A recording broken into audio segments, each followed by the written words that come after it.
Hello guys. आज का जो हमारा टॉपिक रहेगा वो रहेगा लिमिट। तो सबसे पहले लिमिट को पढ़ने के लिए हमें जो भी लिमिट में इम्पोर्टेंट फार्मूलाज हैं वो आपको सभी को पता होने चाहिए। तो वन बाय वन फार्मूलाज को डिस्कस करते हैं और उसके बाद में देखते हैं कि लिमिट है तो वहाँ से कैसे क्वेश्चन आपके एग्ज़ाम में पूछे जाते हैं। ठीक है, तो सबसे पहले लिमिट है वो क्या होती है आपकी लिमिट है वो अगर कहीं पे भी ऐसी सिचुएशन दिखेगी limit x tend to zero sine x upon में एक्स, मतलब जो यहाँ पे जो एक्स है और यहाँ पे एक्स है, मतलब यहाँ जैसे मान लो पाई बाई टू है तो यहाँ पे पाई बाई टू होना चाहिए, यहाँ पे टू एक्स है तो यहाँ पे भी टू एक्स होना चाहिए। अगर यहाँ सेम है ऐसी सिचुएशन कोई दिखती है तो उसकी वैल्यू हमेशा कितनी होती है, एक होती है। और लिम आपका x tend to zero x बटा साइन एक्स, इसकी वैल्यू भी कितनी होती है, एक होती है। ऐसे ही lim x tend to zero अगर टेन एक्स अपॉन में एक्स दिख जाए तो उसकी वैल्यू भी कितनी होती है, एक होती है। और ऐसे ही एक्स अपॉन में टेन एक्स दिख जाए, ठीक है, तो उसकी वैल्यू कितनी होती है, एक होती है। फिर होता है एक कि lim x tend to zero log one plus x upon में एक्स, मतलब ये और ये आपका सेम होना चाहिए। ठीक है, तो ऐसी सिचुएशन में जो उसका आंसर होता है वो हमेशा क्या आता है, एक आते हैं। देखेंगे अभी क्वेश्चन करिए कि कैसे इसमें एग्जाम में क्वेश्चन आपके पूछे जाते हैं।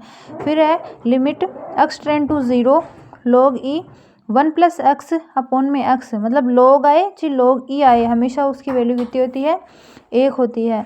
और ऐसे ही अगर वो किस में आ जाए, माइनस में, मतलब जैसे यहाँ पे प्लस आ रहा था इधर यहाँ पे माइनस आ जाए और सारा सेम रहे तो वो एक का वो किस में बदल जाता है आपका, माइनस एक में। ये भी आपका लगभग लगभग सेम रहेगा। ठीक है, उसके बाद में कि lim x tend to zero ई की power x minus one upon में एक्स, मतलब ये यहाँ पे एक्स है और ये यहाँ, ये दोनों अगर सेम रहे आपके तो हमेशा उसका आंसर कितना आता है, लोग बेस ई। और लोग बेस ई की वैल्यू कितनी होती है, एक। या आप डायरेक्ट लिख सकते हो कि इसकी वैल्यू कितनी आती है,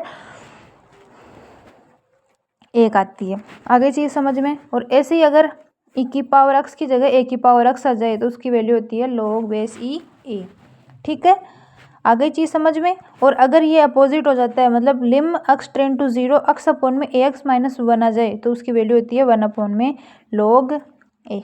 ठीक है, और ऐसे ही आए आपके कि lim x tend to a x n minus a n upon में एक्स माइनस ए, और इक्वल में आए आपके पास में n a n minus one. ठीक है, मतलब ऐसी कोई सिचुएशन दिखे, देखते हैं कैसे क्वेश्चन पूछे जाते हैं। अगर ऐसी कोई सिचुएशन दिखे तो उसका हमेशा आंसर क्या होता है, n x n a n minus one. ठीक है, और अगर ऐसे ही कि lim x tend to zero one plus x और इसकी पावर में जो यहाँ एक्स है वो या आपकी यहाँ पावर है तो उसकी वैल्यू कितनी होती है, ए होती है। ओके, ये भी उसके जैसा ही है, सेम है। यहाँ पे पावर थी वन अपॉन में एक्स, ठीक है, तो यहाँ पे ओनली यहाँ आ गया वन अपॉन में एक्स और यहाँ एक्स बन गया। ऐसे ही ये तो कुछ है ऐसे कि मतलब रेयर केस में आपके काम आते हैं, है ना, लिमिट वगैरह के केस में इनमें काम आते हैं कि कोस टू थीटा बराबर में one minus two sine square theta और टू साइन स्क्वायर थीटा बराबर में one minus cos two theta होता है ना, ये आपको याद रखना है। वैसे रेयरली है कि ऐसे कोई पूछा जाता है, डायरेक्टली इनसे कोई क्वेश्चन नहीं आएगा, लेकिन अगर आपकी ट्रिग्नोमेट्री में कोई क्वेश्चन आ रहा है तो वहाँ ये रिलेटेड करते हैं, को रिलेटेड रहते हैं कहीं ना कहीं। ठीक है, और अगर आपके पास में कहीं पे भी ऐसे किसी की भी पावर अगर जीरो दिखे तो उसकी वैल्यू कितनी होती है, हमेशा एक होती है। ओके, और ऐसे ही अगर यहाँ पे एक्स टेंड टू इनफाइनेट हो और वन प्लस के अपॉन में एक्स और यहाँ पे भी एक्स आए तो जो ये ऊपर वाली संख्या होगी ना वो ये आपकी ई की पावर बन जाएगी। ओके, अगर इन्वर्स में आ रहा है साइन तो भी उसकी वैल्यू कितनी होती है, एक। अगर टेन इन्वर्स में आ रहा है तो भी उसकी वैल्यू कितनी होती है, एक। अगर कोस एक्स अपॉन में एक्स आ रहा है उसकी वैल्यू होती है इनफाइनेट, क्योंकि एक्स अपॉन में कोस एक्स आ रहा है लिमिट के केस में तो उसकी वैल्यू होती है जीरो। और ई की पावर एक्स प्लस वाई को हम कैसे लिख सकते हैं, अगर प्लस में आए तो उनको गुणा में लिख सकते हैं अलग अलग पावर बना के, और अगर माइनस में आए तो डिवाइड में लिख सकते हैं। ये वाले हैं आपके, ये किस में काम आते हैं, जो ई की पावर एक्स का इनका जो करते हैं ना फर्स्ट प्रिंसिपल से डिफ्रेंशिएशन, उसमें ये वाला काम आता है आपकी। ठीक है, और ऐसे ही साइन ए माइनस साइन बी, ये आपके जो साइन एक्स का जो फर्स्ट प्रिंसिपल से डिफ्रेंशिएशन करते हैं उसमें ये फॉर्मूला आपके काम आता है। तो ये तो इम्पोर्टेंट है, ये वाला, ये और ये तो आपके इम्पोर्टेंट ही है। ये वाला कोस एक्स का करते हैं उसमें काम आता है। कि साइन ए माइनस साइन बी, मतलब ये और ये अलग हो और साइन दिखे आपको, तो उसका formula 2 cos a plus B, मतलब जो यहाँ पे जो भी होगा और जो यहाँ होगा उन दोनों को जोड़ देंगे, 2 का भाग दे देंगे, और साइन इधर साइन लिख के गुणा में दोनों को माइनस करके 2 का भाग दे देंगे। अगर ऐसी सिचुएशन किसमें हो, कोस में हो, तो बस ये वाला लगभग सेम रहता है, बस यहाँ पे कोस की जगह साइन आ जाता है और माइनस लग जाता है। और साइन ए कोस बी, साइन बी कोस ए हो तो उसका होता है साइन ए प्लस बी। ये आपके डिटर्मिनेंट में कभी कभी काम आ जाता है। तो ये कुछ बेसिक फार्मूलाज थे लिमिट के जो आपको याद रखने हैं। अगर आपको लिमिट इजी वे में करनी है तो ये तो आपको याद होनी चाहिए, ठीक है। तो आगे देखते हैं कि कैसे लिमिट में क्वेश्चंस पूछे जाते हैं। हमारा टॉपिक चल रहा था लिमिट, मैंने उसके कुछ बेसिक फार्मूलाज हैं जो आपके काम आते हैं, वो मैंने आपको करवा दिए हैं। उसके बाद में देखते हैं कि लिमिट है तो उसको कैसे शो करते हैं, क्या क्या होते हैं रूल वगैरह, वो देखते हैं ना, ठीक है। तो सबसे पहले कुछ बेसिक से फॉर्मूला बेस्ड क्वेश्चन हैं उनको देखेंगे। तो सबसे पहले आपको ये पता होना चाहिए कि लिमिट है तो उसको कैसे इंडिकेट किया जाता है। Indicated by lim f x tend to 0, ठीक है। एक्स टेंड टू ए, जो भी यहाँ पे आएगा ए, ये होता है आपका लिमिट को इंडिकेट करने का एक तरीके से वे, ठीक है। तो अगर लिमिट का कई कबार आपको लिमिट की डेफिनेशन पूछ लेते हैं ना, तो तभी आपको यही मतलब ऐसा ही एग्जांपल देके और फिर बताना होता है कि जो नॉर्मली फंक्शन है अगर उसमें एक्स की वैल्यू को जो दी हुई ए की वैल्यू है उससे रिप्लेस कर दिया जाए तो जो बनने वाला समीकरण है एक तरीके से आपका वो लिमिट में इंक्लूड होता है, ठीक है। कैसे क्वेश्चन पूछे जाते हैं वो देखते हैं। तो सबसे पहले तो आपका जो इम्पोर्टेंट जो मैंने फॉर्मूलाज करवाए थे उनमें सबसे पहले एक इम्पोर्टेंट था कि साइन अक्स वाला था, lim x tend to 0 sine x upon में अक्स, जिसकी वैल्यू कितनी होती है 1 होती है, सबको पता है ये। अब इससे क्वेश्चन कैसे पूछा जाता है वो मैं बताती हूँ। देखो अब आपके पास में जैसे मान लो ये आ गया कि साइन 2x अपॉन में अक्स और इसकी वैल्यू निकालनी है। मैंने क्या बताया था कि ये और ये क्या होने चाहिए, सेम होने चाहिए। तो देखो सेम करने के लिए क्या इसको अलग कर सकते हैं क्या भाई, इसको मैं आगे ले लूँ 2 को और ओनली साइन एक्स, क्योंकि ये तो ठिट्टा है तो इसमें क्या चेंज हो सकता, कुछ नहीं हो सकता। तो क्या मैं नीचे वाली संख्या को अगर 2 से गुणा करूँ 2 का भाग दूँ तो कोई फर्क पड़ेगा क्या, 2 से 2 कैंसिल आउट, वही 1 बनेगा, कोई फर्क नहीं पड़ रहा। तो देखो अब इसको कैसे लिख सकते हैं कि ये 2 तो है ना, ये तो इधर आ जाएगा, आगे ले लेती हूँ मैं इसको कि लिमिट एक्स टेंड टू 0, ये 2 है मैंने इधर लिख लिया इसको। देखो इसको क्या लिख सकती हूँ साइन 2x अपॉन में, इसको मैं लिख सकती हूँ ना 2x, और इसकी वैल्यू सबको पता है कितनी होती है 1, तो आंसर कितना आ गया 1/2। आ गई समझ में। ऐसे ही और क्वेश्चन पूछ लेते हैं इससे कि lim x tend to a sine ax upon में साइन bx, ये क्वेश्चन शायद पूछा हुआ भी है ना एग्ज़ाम में, ये 0 है यहाँ पे। तो अब इसको सोल्व करना है आपको, तो कैसे करेंगे सोल्व, वही मैंने क्या बताया कि आपके जो यहाँ है ना वो और जो नीचे जो भी इसके है मतलब ये और ये सेम होने चाहिए। देखो इसमें 1 तो दिख रहा है लेकिन नीचे वाला तो गायब ही है, तो मैं क्या ये कर सकती हूँ क्या, मतलब भाई इसको मैं ना ax/1 से गुणा भी कर दूँ और भाग भी दे दूँ, इसको भी मैं bx/bx से गुणा भी दे दूँ और भाग भी दे दूँ, तो कोई फर्क नहीं पड़ रहा ना, क्योंकि दोनों सेम हैं तो दोनों कट जाएंगे वो तो वापस वैसे ही। तो ये क्या हो जाएगा आपका लिमिट एक्स टेंड टू 0, यहाँ पे देखो आपके बनेगा साइन ax अपॉन में ax गुणा ये नीचे वाला है इसके नीचे लिख दिया मैंने और ये ऊपर वाला है ये ऐसे कैसे, और ऐसे ही देखो इधर क्या बनेगा साइन bx अपॉन में ये नीचे वाला इधर ले आई मैं और गुणा bx ऊपर वाला ऐसे कैसे रख दिया। देखो क्या होता है, क्या मैं इसको अलग अलग लिख सकती हूँ क्या कि lim x tend to 0 sine ax upon में ax बटा लिम एक्स टेंड टू 0 और साइन bx अपॉन में bx, और इधर आपके ax अपॉन में bx बच रहा है, ठीक है। इसकी वैल्यू आपको पता है सेम है तो 1 होगी, इसकी भी सेम है तो 1 होगी। अपने पास में 1/1 को लिखने की ज़रूरत नहीं है, बचा गया ओवरऑल ax अपॉन में bx बच गया। देखो अक्स है यहाँ पे भी अक्स है, दोनों कैंसिल आउट, तो आंसर क्या आया a अपॉन में b। आ गई समझ में चीज़। तो ऐसा ही है आपके, वो है एग्ज़ाम में क्वेश्चन पूछ जाते हैं साइन अक्स अपॉन में अक्स रिलेटेड, जो फॉर्मूला है उससे रिलेटेड। ठीक है, तो साइन एक्स से रिलेटेड जो भी क्वेश्चन, जैसे जिस भी टाइप के क्वेश्चन आपके एग्जाम में पूछ जाते हैं वो मैंने आपको बता दिए हैं। ऐसे ही आपके टेन एक्स के फॉर्म में भी पूछ सकता है। ठीक है, तो आपको याद रखना है। और लॉग एक्स है तो उससे रिलेटेड तो आपको है वो क्वेश्चन पूछ, डायरेक्ट फार्मूला बेस्ड आपकी क्वेश्चन बन जाता है, तो उसका आपको ध्यान रखना है कि आपको वो फॉर्मूले ही याद रखने होंगे। ठीक है, उसके बाद में बात करते हैं कि और कैसे क्वेश्चन पूछ सकते हैं। तो एक आपके जो इम्पोर्टेंट है फॉर्मूला वो है आपके कि लिमिट एक्स टेंड टू ए, और ये होता है कि x n minus a n upon में एक्स माइनस ए। ठीक है, तो इसकी जो फॉर्मूला है वो क्या होता है, एन माइनस ए। अगर इस सिचुएशन कोई दिखे तो उसका हमेशा आंसर क्या होता है, n a n minus one. तो इसमें देखते हैं कि क्वेश्चन कैसे पूछा जाता है आपसे, कि सपोज करो यहाँ दे दिया उसने कि limit x tend to two. ठीक है, यहाँ है आपके पास में एक्स स्क्वायर माइनस,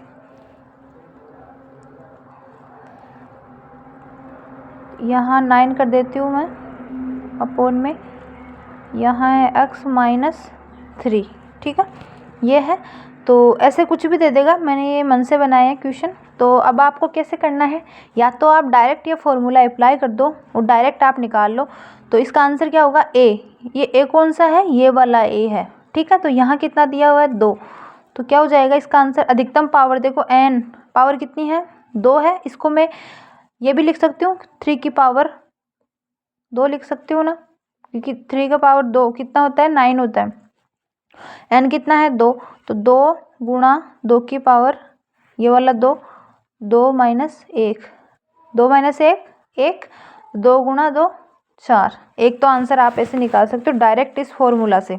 ठीक है, और दूसरा आप कैसे कर सकते हो कि ये वैल्यू है उसमें पुटअप कर दो और फिर वैल्यू निकाल लो। देखो कैसे करेंगे कि लिम एक्स टेंड टू 2, यहाँ पे लिख दो आप 2 का स्क्वायर माइनस, यहाँ कुछ है नहीं तो 3 का स्क्वायर अपॉन में 2 माइनस 3, 2 का स्क्वायर 4 माइनस इधर कितना आया 9, 9 है ही ऑलरेडी, और ये कितना आ गया यहाँ से माइनस का 1, यही आया। इधर देखो अगर 4 में से 9 जाएगा तो कितना बचेगा,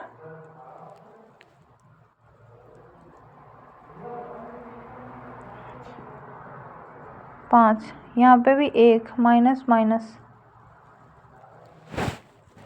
ऐसे इसका आंसर ये आ गया। अब आपको क्या करना है, सिंपली जो भी आया उसमें क्या करना है, डीएल हॉस्पिटल रूल लगाना है।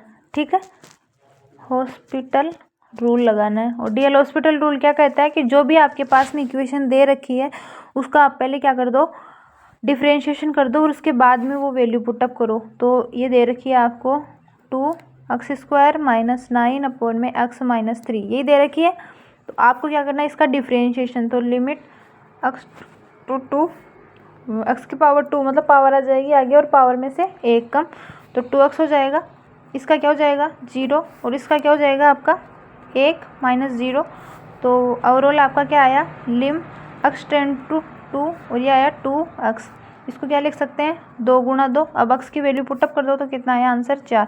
तो ये देखो लेंथ ही पड़ जाता है बहुत ज़्यादा, और इतने में ना बहुत ज़्यादा टाइम भी आपका कंज्यूम होता है। तो डायरेक्टली आपको ये वाला याद रखना है कि ये एक फॉर्मूला होता है।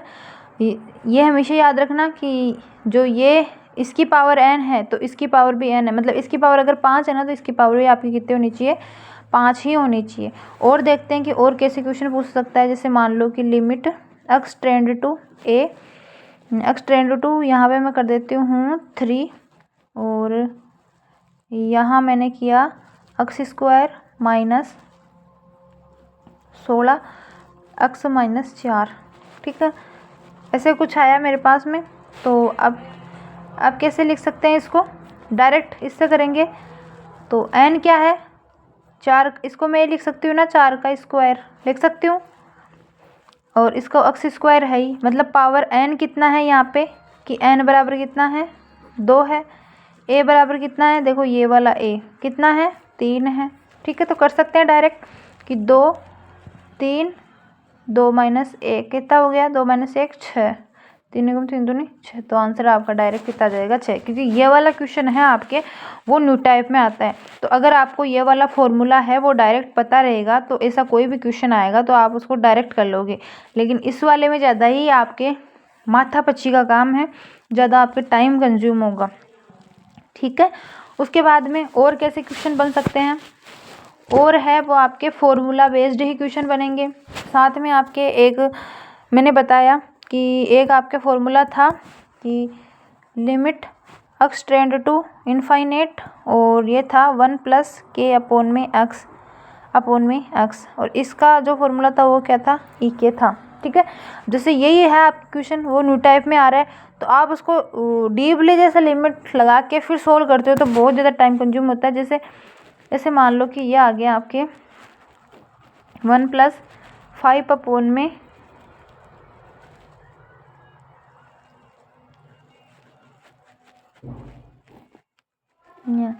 ऐसा कुछ भी दे देगा वो आपको, या मान लो यहाँ उसने 2 और यहाँ पे 2 दे दिया, तो क्या करना है आपको, इसको देखना है, इस के को देखना है क्या है, e की पावर, और k कितना है 5, तो e की पावर 5, ये आंसर हो जाएगा।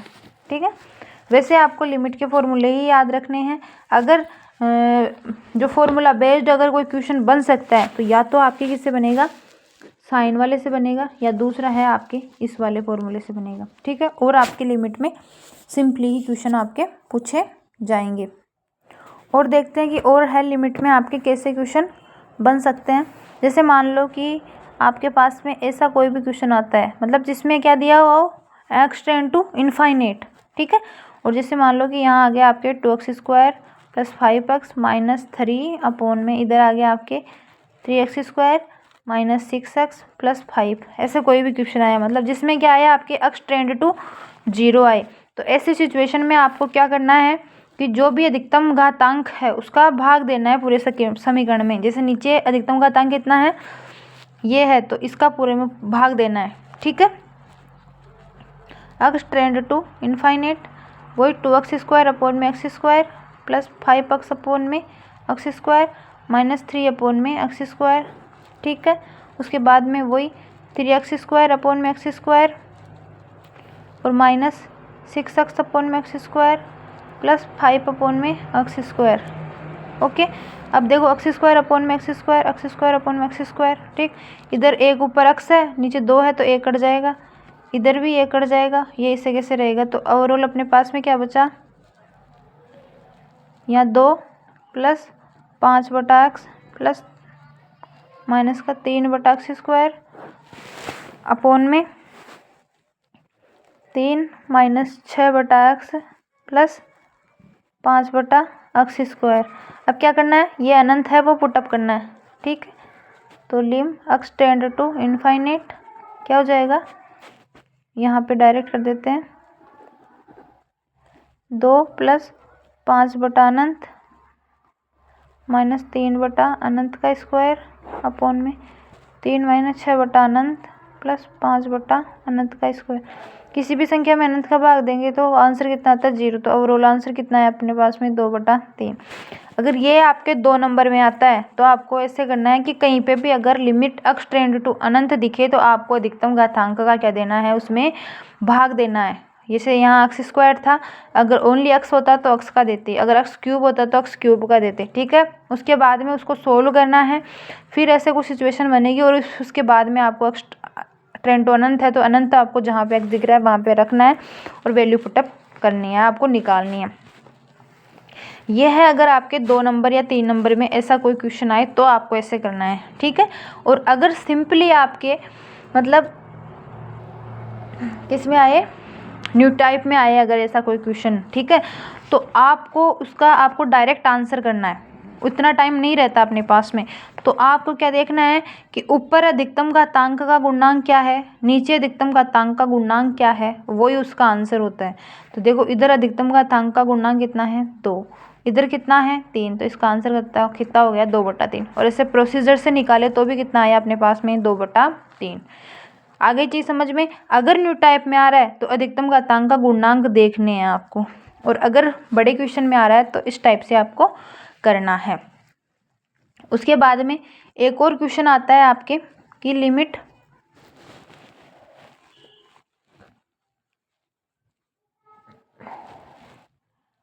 x टेंड टू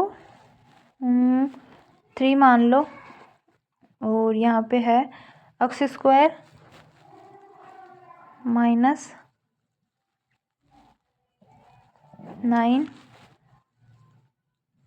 अपॉन में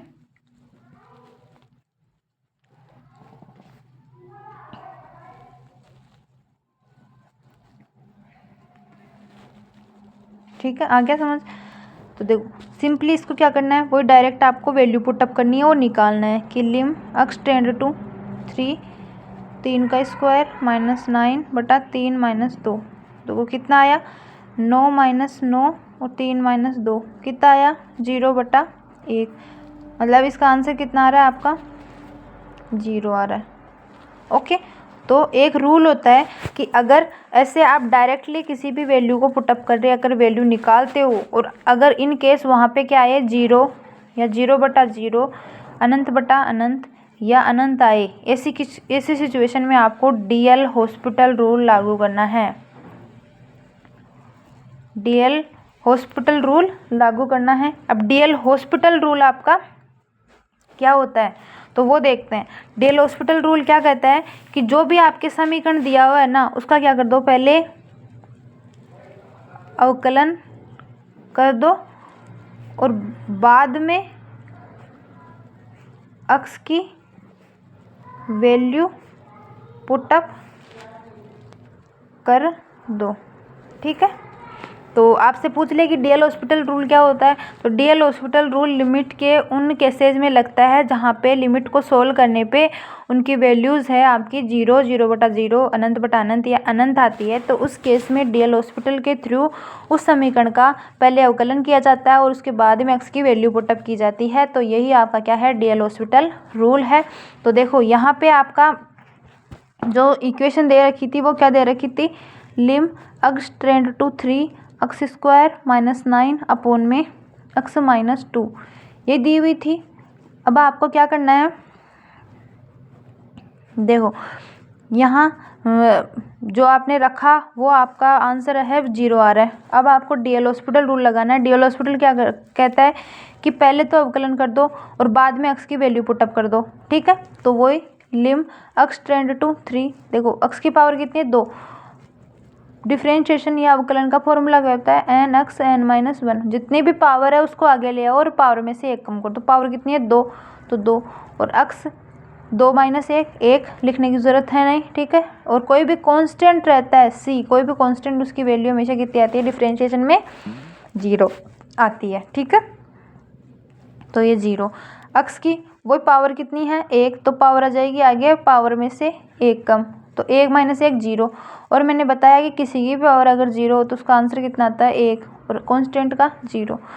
अब आपको क्या करना है, सिंपली ये वैल्यू पुटअप करनी है। तो लिम x टेंड टू 3 2 गुणा 3, 2 को 3 से करेंगे तो 6, आ गई चीज़ समझ में। तो ये आपका क्या हो जाता है, लिमिट का आंसर हो जाता है। तो ये कुछ बेसिक था आपका लिमिट, जहाँ से आपके एग्ज़ाम में क्वेश्चन बन सकते हैं। सिंपली कोई भी अगर आपकी क्वेश्चन आ रहा है तो आपको पहले तो सबसे पहले उसमें अनंत देखना है। अगर इनफाइनाइट दिख रहा है आपको तो अधिकतम घातांक का क्या देना है, भाग देना है और उसको डायरेक्ट सोल्व करना है, जो मैंने आपको बताया। उसके बाद में अगर आपके क्या हो रहा है, अगर उसको दूसरा अगर आप कि डायरेक्ट क्वेश्चन आ रहा है, ठीक है, तो उसको वैल्यू आपको पहले उसमें पुटअप करनी है। अगर नॉर्मली कुछ भी वैल्यू आ रही है, जैसे मान लो कि आपके ऐसे आ गई कि लिम x टेंड टू 2 और आपके x स्क्वायर प्लस 5 अपॉन में 3, ऐसे कुछ है, सिंपली आपको वही x टेंड टू 2 2 का स्क्वायर प्लस 5 बटा 3, 2 का स्क्वायर कितना हुआ 4, 4 प्लस 5 9, 9 बटा 3 मतलब 3 आंसर आ गया। ठीक है, अगर ऐसा कोई आंसर आ रहा है मतलब वो एग्जिस्ट कर रहा है तो उसको कुछ नहीं करना, यहाँ पे ही वो आंसर आपका क्या हो जाएगा सोल्व हो जाएगा। लेकिन इसको आप अगर सोल्व करते हो और उसकी वैल्यू आपके पास में क्या आती है 0/0, अनंत, अनंत बटा अनंत या इनफाइनाइट कुछ भी आती है, तो फिर आपको डी एल हॉस्पिटल रूल लगाना है। वो डी एल हॉस्पिटल रूल क्या कहता है कि जो भी आपके समीकरण दिए हुए हैं, जैसे यहाँ पे किया कि उसका पहले डिफ्रेंशिएशन करो और फिर बाद में उस अक्स की वैल्यू पुटअप कर दो। ठीक है, ये 3 टाइप के आपके डिफ्रेंशिएशन से क्वेश्चन पूछे जा सकते हैं। पहला अनंत वाला, दूसरा सिंपली आपको कोई भी क्वेश्चन देगा वो, तीसरा जहाँ पे डी एल हॉस्पिटल रूल लग सकता है, और फोर्थ है आपके या तो वो इन फॉर्मूलों में से डायरेक्ट आपके कोई फॉर्मूला पूछ लेगा या फिर बाद में आपके साइन वाला या फिर ये एक्स की पावर एन, ए की पावर एन अपॉन में एक्स माइनस ए। ये कुछ इंपॉर्टेंट था लिमिट में जहाँ से आपके क्वेश्चन पूछा जा सकता है। तो इसके बाद में जो हमारा टॉपिक रहेगा वो रहेगा कंटिन्यूटी ऑफ द फंक्शन, क्योंकि कंटिन्यूटी ऑफ द फंक्शन आपको कब आएगा, जब है आपको लिमिट आ जाएगा अच्छे से और जब आपको फंक्शन आ जाएगा। तो मैंने दोनों टॉपिक आपको अच्छे से कवर करवाए हैं, दोनों को अच्छे से देखना। अगर कोई दिक्कत रहे तो आप मेरे से पूछ सकते हो। Thank you.